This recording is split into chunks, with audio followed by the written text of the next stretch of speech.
dia punya akal sehat, dia punya pemikiran, dia punya otak, dia berkontribusi untuk keluarga, untuk sesama masyarakat, dan hanya karena hal itu kemudian laki-laki pakai alasan untuk tidak menghargai mereka.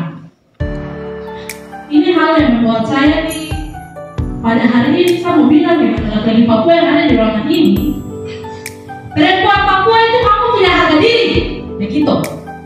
Itu harga diri. Sebagai laki-laki Papua kamu harus pandang perempuan itu kamu punya harga diri. Karena perempuan Papua itu yang melahirkan kamu yang ada. Kalau kamu tidak hargai mereka, baru siapa yang mau hargai mereka? Sebenarnya dengan diskriminasi yang ada, dengan kehidupannya, kita hidup di Papua itu dengan adat istiadat. Tapi kamu lihat kamu, mama berhasil besarkan kamu bisa sekolah, kamu bisa dibimbing dengan baik. Itu peran perempuan. Karena bapak hanya kasih gaji. Karena bapak juga tidak berpikir setiap hari kamu mau makan bagaimana. Tapi mama tadi tidak mungkin dari kamu mati lapar. Mama tidak mungkin tidak memperjuangkan kamu ke sekolah. Mama yang busuk-busuk ke bubur, mama yang seringkali dihina, seringkali kamu rasa mama ini pintar apa jadi, tinggalnya begitu aja, kita nih sekolah kita gini, tapi mama tidak balas kalian punya kata-kata. Kami minta apapun, mama tidak pernah bilang anak tidak ada kok jalan-jalan, sabar nanti mama cari, nanti mama usahakan.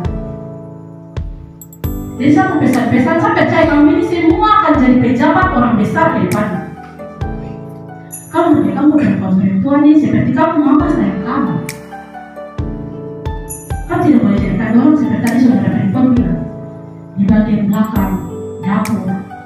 Orang lain, orang Jawa, orang suku lain saja ada hargai mereka, kalau kamu tidak hargai mereka, ini kelihatan lucu untuk kita punya laki Papua. Kalau kamu tidak hargai mereka, kamu harus di garda terdepan ketika orang mendiskriminasi mereka, orang menjatuhkan mereka, orang anggap mereka tidak bisa, kamu yang harus support. Asal sekarang kamu bisa. Kalau bukan kamu, kita mau harap ke siapa? Kamu dengan kita tuh harus jadi satu bagian. Kita melengkapi kamu, kamu juga melengkapi kita. Kita itu berdampingan, bukan atas dan di bawah. Untuk laki-laki dan perempuan, Tuhan menciptakan Adam, saya Tuhan rasa tidak dekat harus ada Hawa. Saya juga tidak. Jadi kamu ini yang saya punya laki-laki yang luar biasa nih, walaupun sering kali melukai kita untuk hati, tapi kita tuh tidak putus asa, kita merasa suatu saat mana-mana di kita pihak akan mendukung kita. Jadi tolong buktikan itu. Karena perempuan ini pada dasarnya orang banyak berbuat, tapi orang tidak banyak bercerita. Dia lebih memilih dia, sehingga kadang panggung-panggung itu tidak diberikan kepada mereka. Dianggap lebih mampu laki-laki, lebih layak laki-laki. Padahal kalau dibilang backingan full itu laki-laki dalam mensukseskan sebuah kegiatan itu perempuan. Dan seringkali itu mereka di belakang layar saja. Siapa yang salah dengan ini? Tidak ada, tapi kita harus melihat. Oh, saya maju begitu punya perempuan juga ikut maju kan tidak? Karena timpang kalau laki-laki saja maju, perempuan masih di belakang. Ingat itu, tolong ingat itu. Jadi kalau saya maju ke depan, saya harus lihat sama perempuan di belakang, dan juga harus maju. Karena laki-laki dan perempuan itu berdampingan, tidak di posisi atas dan di bawah. Tidak ada yang lebih tinggi, tidak ada yang lebih rendah. Karena ada yang bisa dikejarkan laki-laki, kapasitasnya laki-laki, tapi di sisi lain laki-laki membutuhkan kapasitasnya perempuan. Begitu. Jadi dalam hal ini, dalam forum ini, saya mau kita break the bias yang sudah sering dan sekarang lagi populer di masyarakat ya. Saya harap laki-laki juga bantu menyuarakan. Begitu. Karena kembali lagi saya tekankan, kita perempuan kan berada diri. Kita tidak bisa minta orang Jawa, laki-laki Jawa, laki-laki Batak untuk perkenalkan kita berada diri. Tidak, kamu ini sudah. Kamu ini, jadi saya minta tolong. Pakai kita sebagai kamu punya harga diri,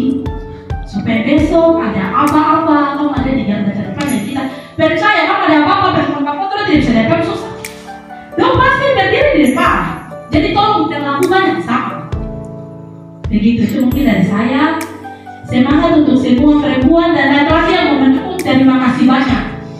Dan juga dalam hal ini salah dari kamu kan bisa dengar kita punya suara.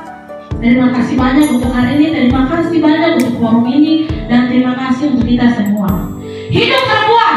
Hidup! Hidup perempuan! Hidup! Hidup perempuan! Hidup! Terima kasih banyak. Terima kasih untuk Kak Samirna untuk cerita yang kita sebagai seorang perempuan. Mungkin teman-teman yang di belakang sana, yang cowok bisa geser ke sebelah sini, yang cewek-cewek bisa maju depan sini. Ayo. Yang di belakang sana, deretan belakang hotel itu deretannya tuh tolong maju ke depan. Iya. Ya kita merasa kayak kita nih teman semua saudara, tidak ada yang rasa tersendiri, gitu kan? Yang cowok-cowok bisa sebelah sini, sebelah kiri saya sini. Sebelah kiri saya ya, coba buka jalan sedikit biar teman-teman tenang lewat. Jadi kamu tuh cewek-cewek kan?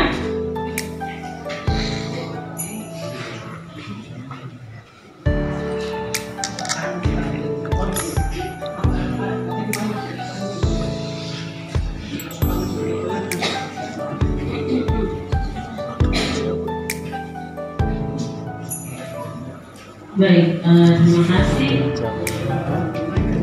untuk kerjasamanya teman-teman semua. Baik, terima kasih kepada Samirna juga yang cerita tentang statement kalau proses setiap perawan itu kehormatan hilang. Jadi dari sini mungkin saya mau tambahkan sedikit dari yang saya sampaikan tadi soal perempuan itu mereka itu tidak bisa mengerjakan pekerjaan yang mereka lakukan, padahal justru perempuan itu bisa semuanya. Jadi kenapa saya bilang perempuan itu bisa semuanya?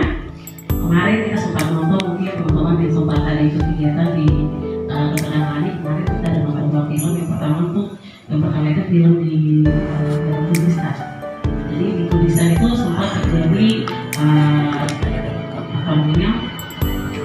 kekacauan di situ, dan di situ perempuan-perempuan itu mereka angkat terus mereka jadikan perawat atau dalam arti jadikan mereka punya alat untuk memuaskan apa yang mereka inginkan itu. Dan yang jadi di situ para pria-pria itu bukan orang-orang luar, tapi orang-orang di situ yang yang datang situ jadi kayak semacam mereka pemberontak gitu di negara itu. Terus suatu ketika di situ ada beberapa perempuan yang mereka rasa bahwa mereka tidak bisa diam saja, mereka harus bergerak karena di situ mereka punya keluarga dan mereka punya anak sudah dipertemukan, mereka di situ sudah dipertemukan. Kalau mereka diam saja, tidak akan ada perubahan satupun. Mereka akan tetap di situ dan mereka akan mati dalam keadaan itu juga. Dan ketika itu juga perempuan-perempuan itu ambil tindakan, mereka masuk di tenaga bersenjata untuk melawan para pria-pria ini. Mereka masuk di situ, mungkin dalam pemikiran mereka di situ satu saat itu ya, perempuan-perempuan nggak bisa sekolah mereka, apalagi kan ini satu negara.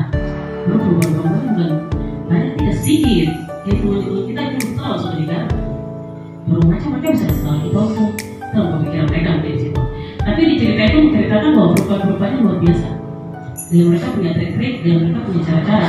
Tapi minta bantuan ke negara Amerika, tapi negara Amerika belum bisa turun tangan waktu saat itu. Jadi mereka bilang sabar, tunggu kita datang kasih bantuan gitu. Tapi mereka tidak bisa sabar karena dia antara mati dengan hidup. Akhirnya mereka bergerak di situ. Mereka datang, mereka melawan dari pihak yang pemberontak ini, dan akhirnya mereka menang. Kalian banyak perempuan-perempuan yang tidak pernah pegang senjata, yang cuma mungkin pekerjaannya ada yang kerja di kantor, ada yang kerja jadi wartawan, tapi mereka bisa maju, mereka bisa berdiri di depan. Itu membuktikan bahwa perempuan-perempuan bisa. Benar teman-teman? Benar. Perempuan bisa menjadi pemimpin, benar?